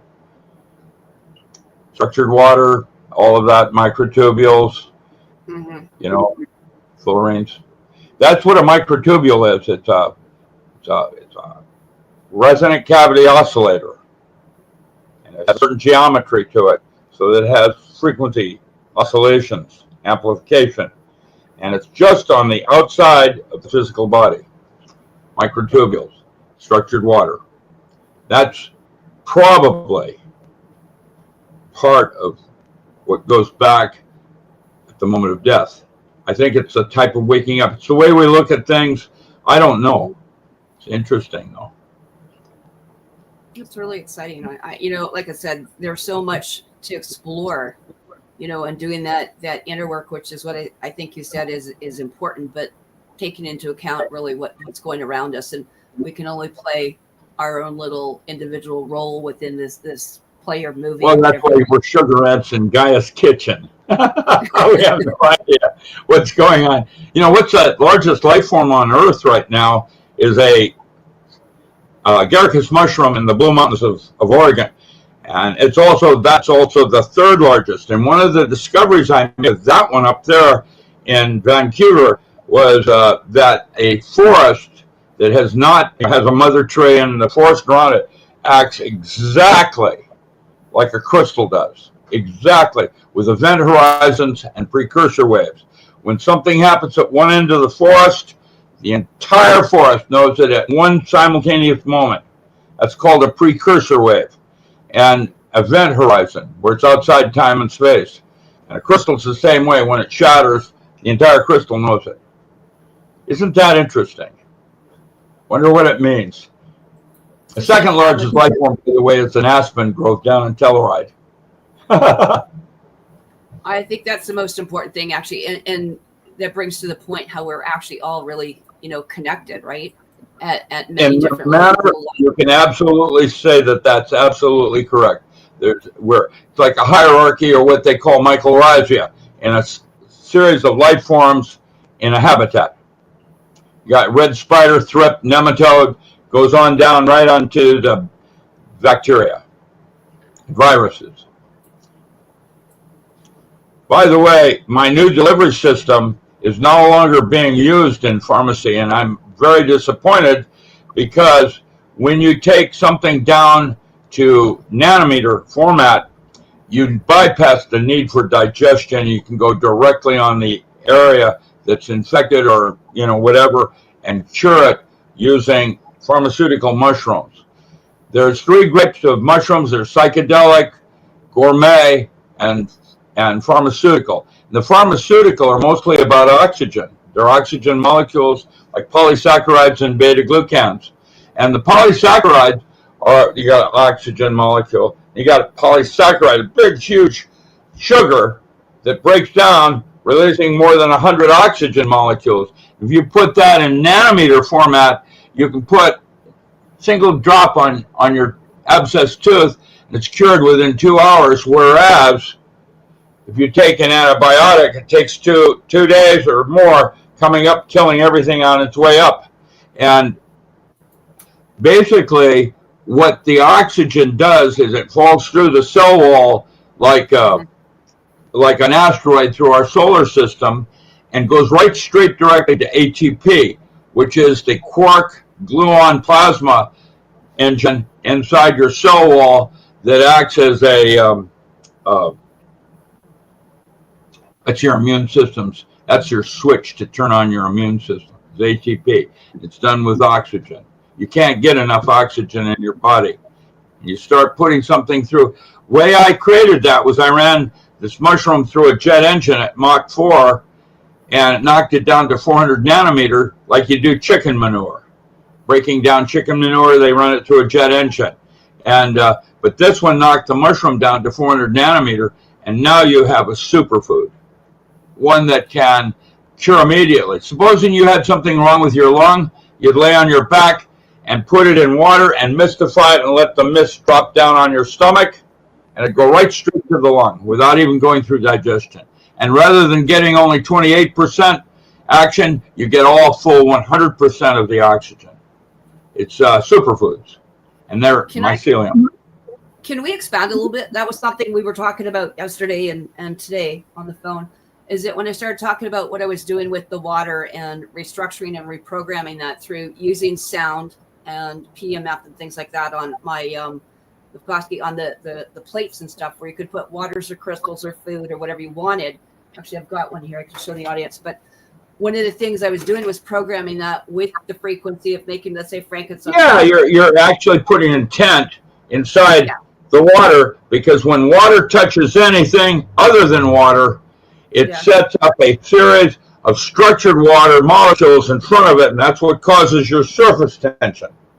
Yeah. And usually when water touches anything else, plastic, metal, whatever, your body, your stomach lining, whatever, that's where the structured water is. And that structured water is an interface between water and the object that it's touching. And so our concept of intent has to do with how the structured water interfaces with anything else in mind. When you do, what happened to Rob? I'm here. I got to go to the restroom real quick. I'll be right back. We're going to carry on with them. We're going to educate them. Number one. Just kidding. Basically, you have waterfall is H3O7 with a free radical ion. It's a clustered water. All the different forms of water have intent. They do different things, and predicated on what you need to do, you go to a waterfall, you can clearing up your lungs and things like that, right, with structured water. You know how it feels different? Well, that's because, you know, the way the structured water interfaces with the clustered water. Interesting. Now, you worked with Gerald Pollack and stuff. We were talking about a little bit of the restructuring and the types of water. And that was one of the things I noticed when I put it on here using Genius or BioVibe or one of my Rife ones. And, you know, because you can play anywhere from 1 hertz up to 30, well, beyond lots of hertz anyway. One of the things you can always taste, because I'll do that with my clients. One of the times I said, put the headphones around you for 10 minutes, and we put the headphones around the water glass. Actually, I was doing a client to Atlanta, Georgia at the time. Yeah, well, what do you think baptism is?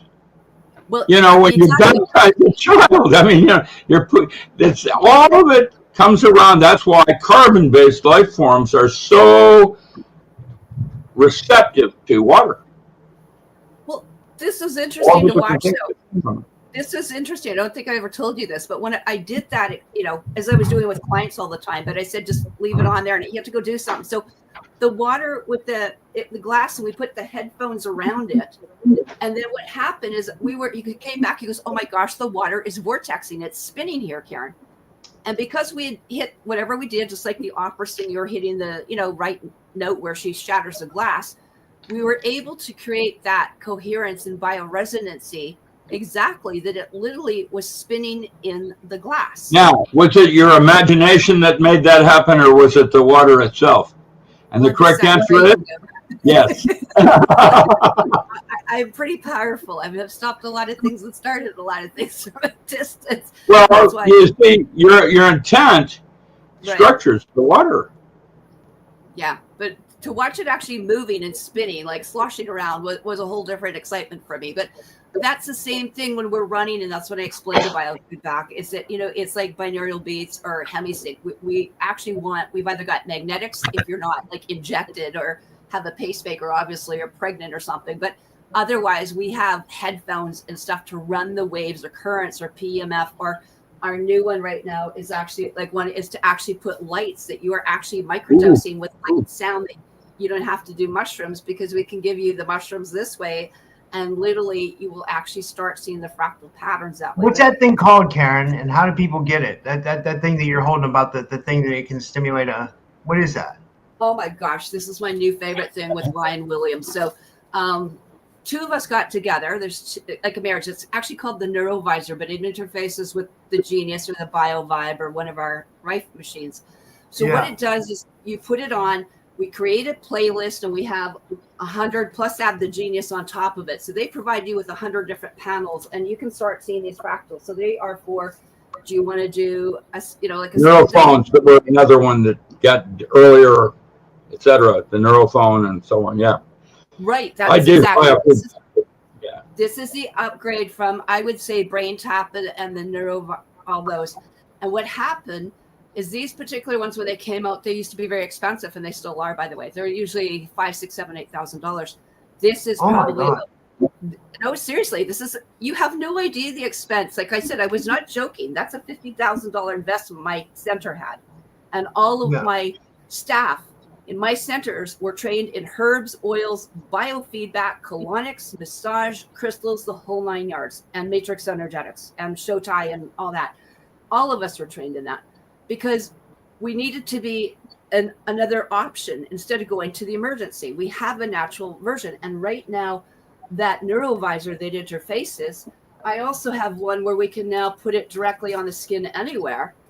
And instead of the $6,000 beds, you can put it on here, or stick it in your bra, wherever you need.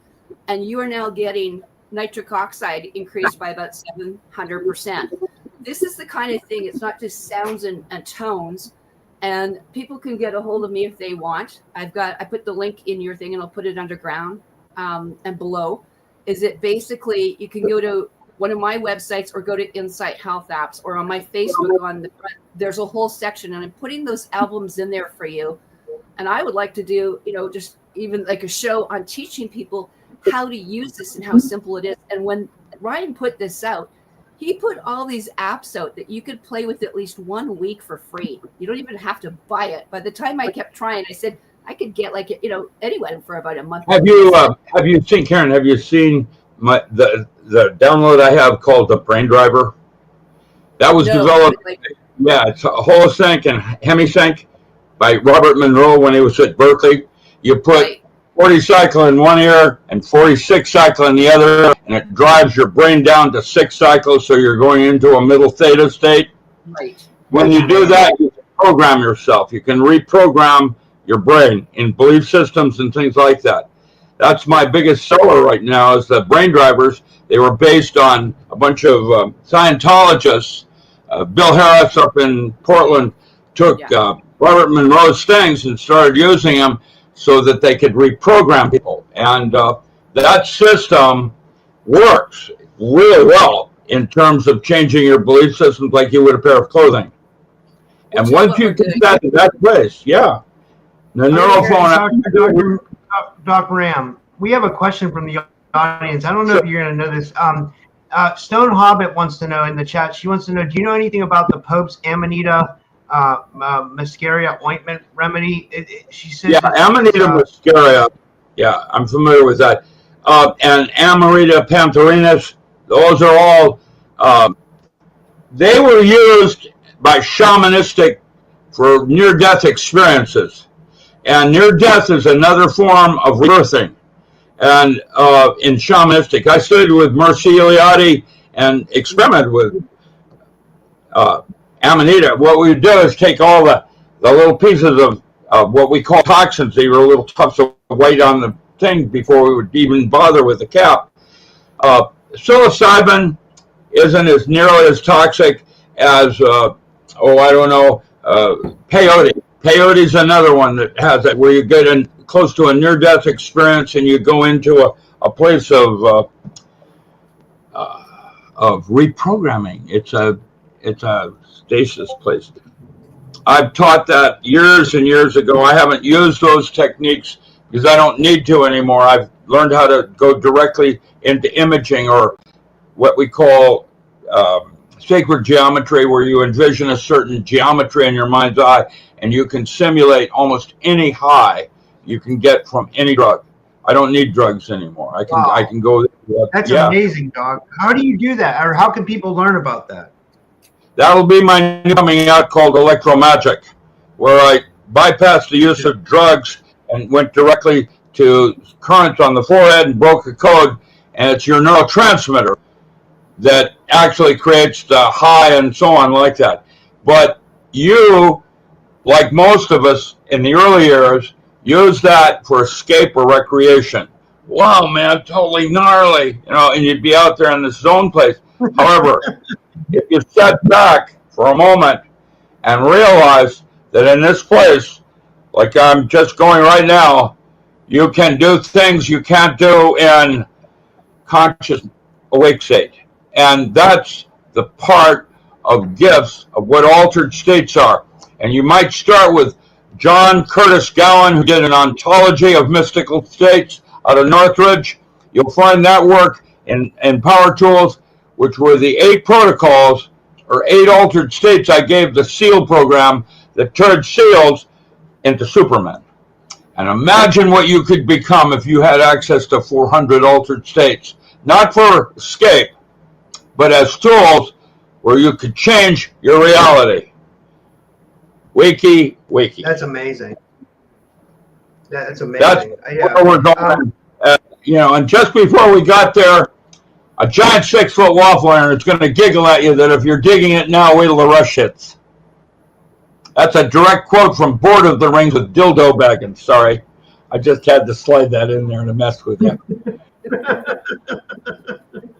By the way, your vaping is dangerous. You know why? I know. The larger the particle, the more smoke you see. And so pot is more dangerous than cigarettes because you can see more smoke, and vaping is even more because it has even a larger particle and it has more effect on your lung than pot does, and pot more than cigarettes. They're all toxic, just be aware. I thought you'd like to know that because I wouldn't vape if my life depended on it. The more smoke you see. Well, no, you want to hear something weird, Doc? Like, you want to hear something weird? Like, so back when I was a smoker, I used to smoke. Well, I smoke every once in a while now, but I mean, when I was smoking, I was running miles. I know it sounds crazy, but I used to smoke, and I would run, and not at the same time, but I was running, miles and to get in shape, and I was having asthma attacks from the cigarette smoking. So I switched to vaping, and when I switched to vaping, I stopped having the asthma attacks. So it made me think, well, wow, I was like, this vaping must not be as bad as cigarettes because it stopped my asthma attacks, I don't know. Well, I mean, what I'm talking about is damage to the lung, not asthma. Yeah. Which is different. Yeah. Boo. Okay. I got you. Yeah.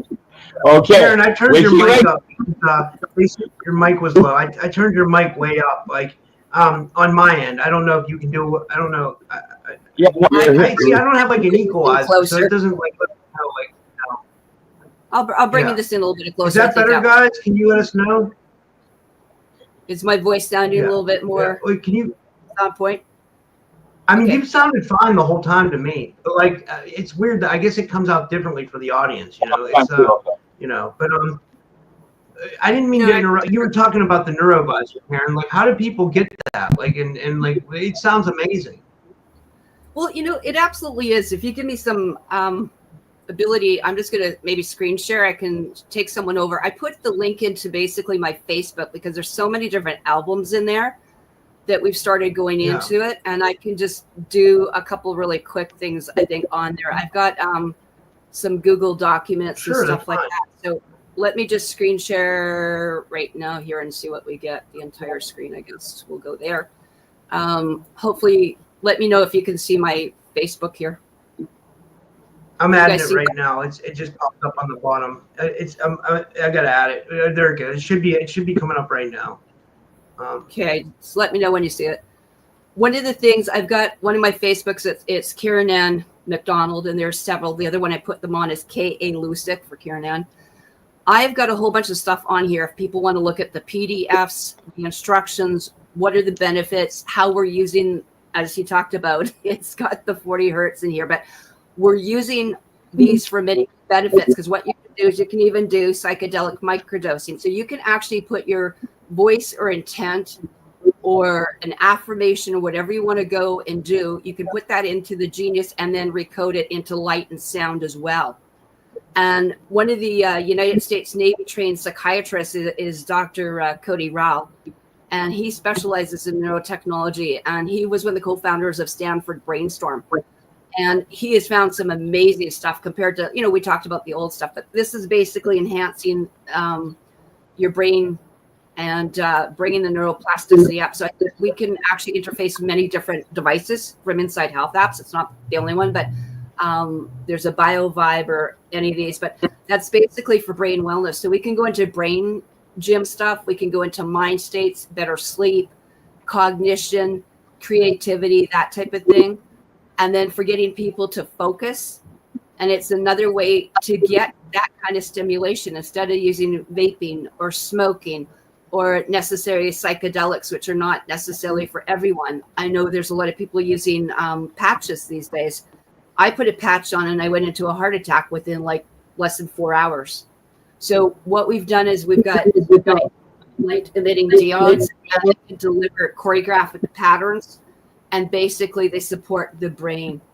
And then basically all you need here is basically about 11 to 20 minutes a day. And you can change the sound, because a lot of people, they've got fears. They have post-traumatic stress. I use this also for people who have been sexually abused and ritually abused, all sorts of things here. So what we're finding is it changes the entire entropy of, the brain. So we're seeing changes literally in the alpha and the beta and all the different states that you have, going into this. So this is something actually, if people want, they can look at it, and I can get them a link. And if they want to try some of the other ones, we have a free one that Ryan's put out. I think that's pretty amazing. So under my photos and under my albums is everything there, like, how to do V-steams, how to look at, I put a whole thing together because of the show you and I did that one day with dangers of methylene blue, EDTA, ivermectin, nanozeolite, silvers, that kind of thing too, going into that. But there's sections on rife and just about everything we've talked about today. I have a little thing on live blood. What are the changes in there? And then law, going back to jurisdictional legal titles. So I think that might be helpful for people. And if they've had, post-traumatic stress, like I said, a lot of military vets, there's a whole thing on here, like just talking about steaming, which is my inner sweat stuff. They can actually go into here and take a look at this, because what we're seeing are changes in the blood, like literally in things like leukemia. You're taking a sound wave. We talked about the trinary computer. We're not working on binary, like bipolar stuff. We're working on a whole different realm here. And this ties into different ways of thermal imaging people. And also what you're trying to do is, as Rick talked about, is putting back into a coherent from incoherent state. And we can identify every one of those points and know those, because as Sabrina's talking about, these are the metamaterials and stuff like that are getting in and affecting what's going on with us. So as you can see, we have so many different scanners I've used over the years. There's galvanic skin responses. There's gas visualization discharges. You can see the energy and the aura off your food, and we can improve that, and we can help restructure that. Like I said, everything, as Rick was talking about, Dr. Miller said, it's all sacred geometry. I wrote that, by the way. 1970, I presented the physical mechanisms of Korean photography. 1970. And you can read about my work in Energies of Consciousness, edited by Stanley Krippner. 1970. Yeah. So how many years ago is that? 50 some. I know when I arrived in 64, so I'm making the difference. But one of the things in here is that we can use it through meditation, and whether we use singing bowls or tuning forks or chanting to use those frequencies. The biofeedback simply can put in unlimited amount. Think of it like 70,000 tuning forks, because I can get right into it. I can get the tuning fork or the sound of the lavender, of the spruce tree, of those things that aren't always near to us. And, you can bring in or reprogram. But this is where it's all about the frequency. And right now we are reprogramming human cells without touching you. That is what the sound waves are doing. And as we see things, people have been fractured down, and we talked about things as we should have triple strands in DNA. And when you don't realize it, the music, the sound, the color, even going into a mineral, and maybe most people don't realize, but your minerals and vitamins literally have got a sound, a hertz, and a frequency. And so, for example, here, I just wanted to show someone here. Here's the carbon in the key of E. It's yellow. It's on the periodic table. So you can listen to it or you can absorb it. And that's what we're going into, is because of the malabsorption for people. And I don't care if it's a herb or an oil, everything is all math right now these days. So your voice, I just wanted to show this to people because most people don't know this. I find it fascinating. And I know, Rick, this is probably old school to you, but for most people, they don't know that the sound in an original language, if I said, hey, ho, Yahweh, hey, yo, manitou, makwa, spasibo de boja, most people have no idea what I just said because you're speaking English, which is not the original languages. It's not the original tone, frequencies, or the keys of the angels.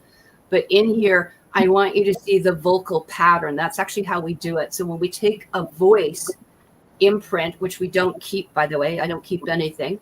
Everything's removed after a client. But if you can see the pattern on every letter, every sound, when we do that, then we can do that against what is that, tree, what is that herb, all those things. And that's exactly what we're talking about. We have got books on electroceuticals. That's what I'm doing, is I'm doing electrical herbology, which is another form almost of homeopathics in the right thing. And you may not see it, but you can feel these waves going through you. And that's what most people don't get till they've had the experience.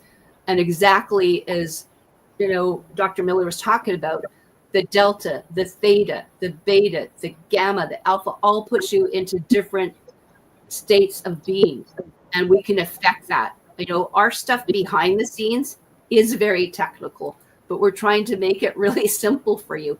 We have taken every herb, every vitamin, everything that we've got between all of us. There's 20,000 of us working on these projects with Ryan Williams, and we have the frequency codes of it. So we've got basically the sound codes or the light codes to all of these things. So if that makes sense, and we're doing it for animals, that's what I can tell you. I've already zoomed in. I've remote viewed into ostriches. I know what they're carrying. I know the toxicities. I know when these things need to be shut down. So anyway, I just wanted to give that a little bit to you because there's so many things that people are unaware of, and it is a natural thing. It's not unnatural to do that. So if that helps you a little bit, that's where they will be. Like I said, I can put the water in. I'm into the water because the water is the universal solvent, and it's going to be the solution to the pollution. We'll be diluting it. And so whether I use that water in enemas, drinking, teas, I am recoding the toxic water here. And, I don't care if you want to regrow teeth or something. There's a code for stuff. We're looking at this stuff. And this is where, I think science and medicine is now going, if that makes sense.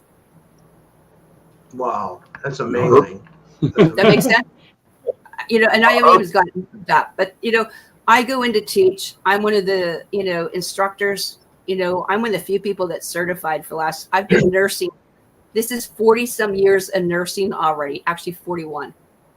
So I started way back when, but half of my career has been on, and that 25 years has now been in total biofeedback through the Quantum University and with Ryan Williams, directly helping him with the quantum alliance and stuff that he set up to help people.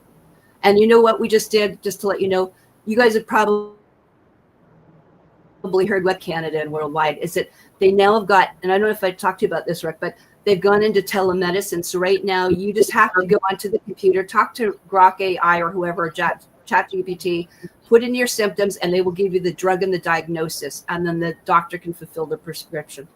And that is where the medicine has already gone to down in there due to your Obamacare and the way they've done it.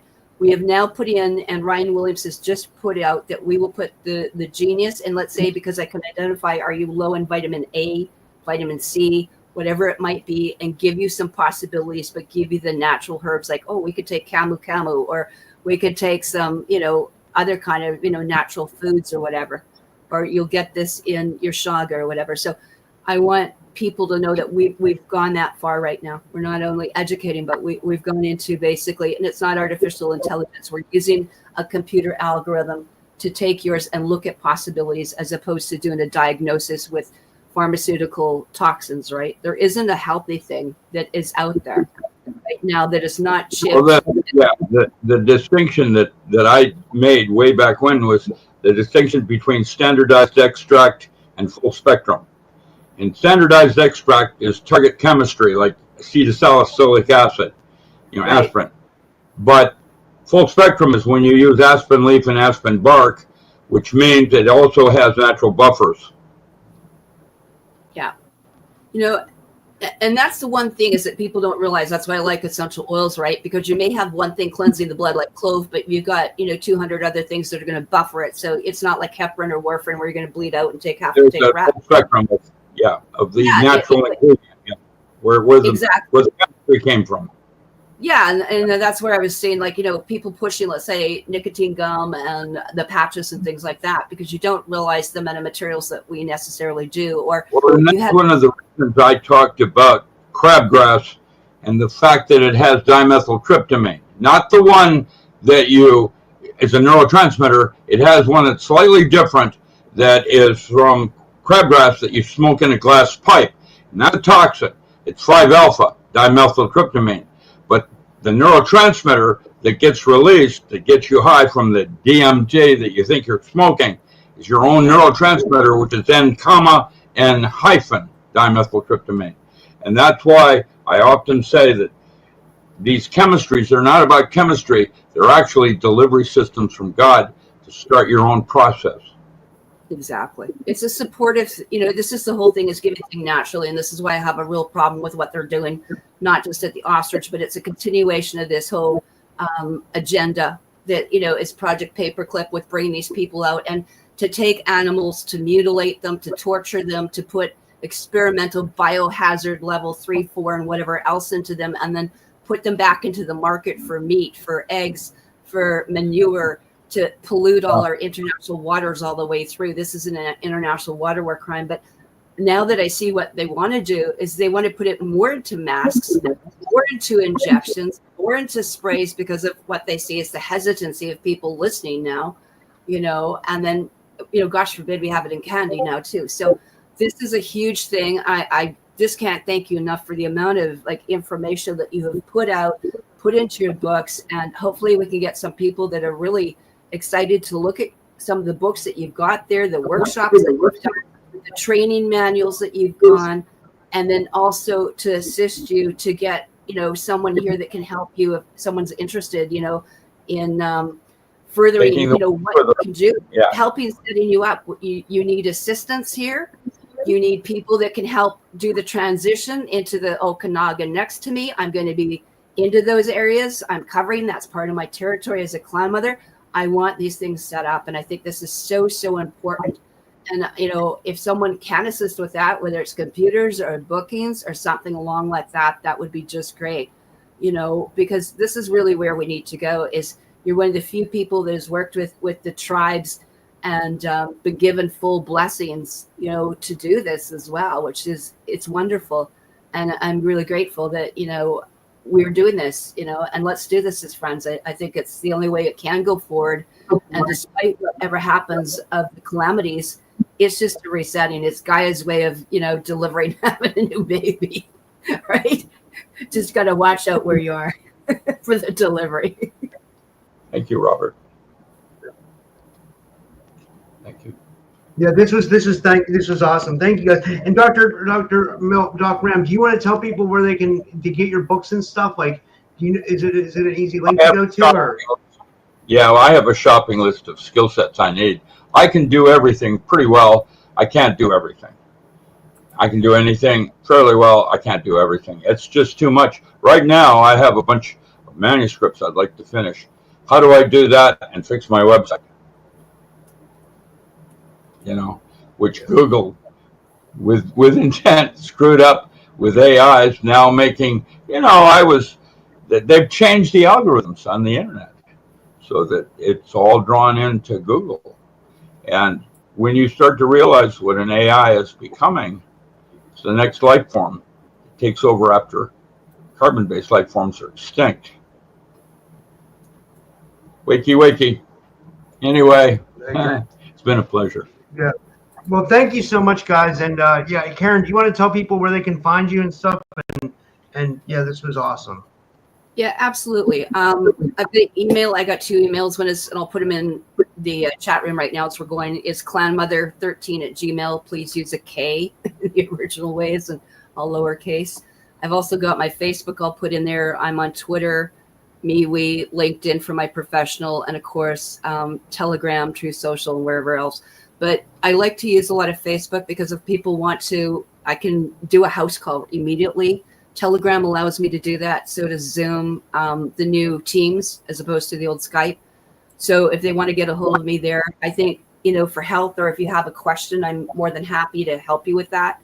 And I'm really grateful for this opportunity that we had here and to bring you and Rick and I together. So thank you for facilitating this. It's really important information that we needed to get out.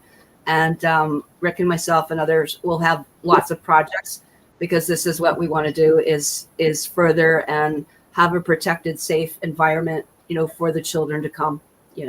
That's our whole thing. That's what my mission's about. That's what my projects and my life's about as a mother. Yeah, that's awesome. Well, thank you so much, and thank you, Doc Ram. I appreciate you. You're awesome. You're a legend. And I love having you on the show. And yeah, I'll be back, guys. I'm live again tonight at 7 p.m. Eastern and 8 p.m. Eastern. So I got a long night, but it'll be good shows. So I'll see you guys tonight. And thank you, Doc Ram. Thank you, Karen. And good night, everybody. Take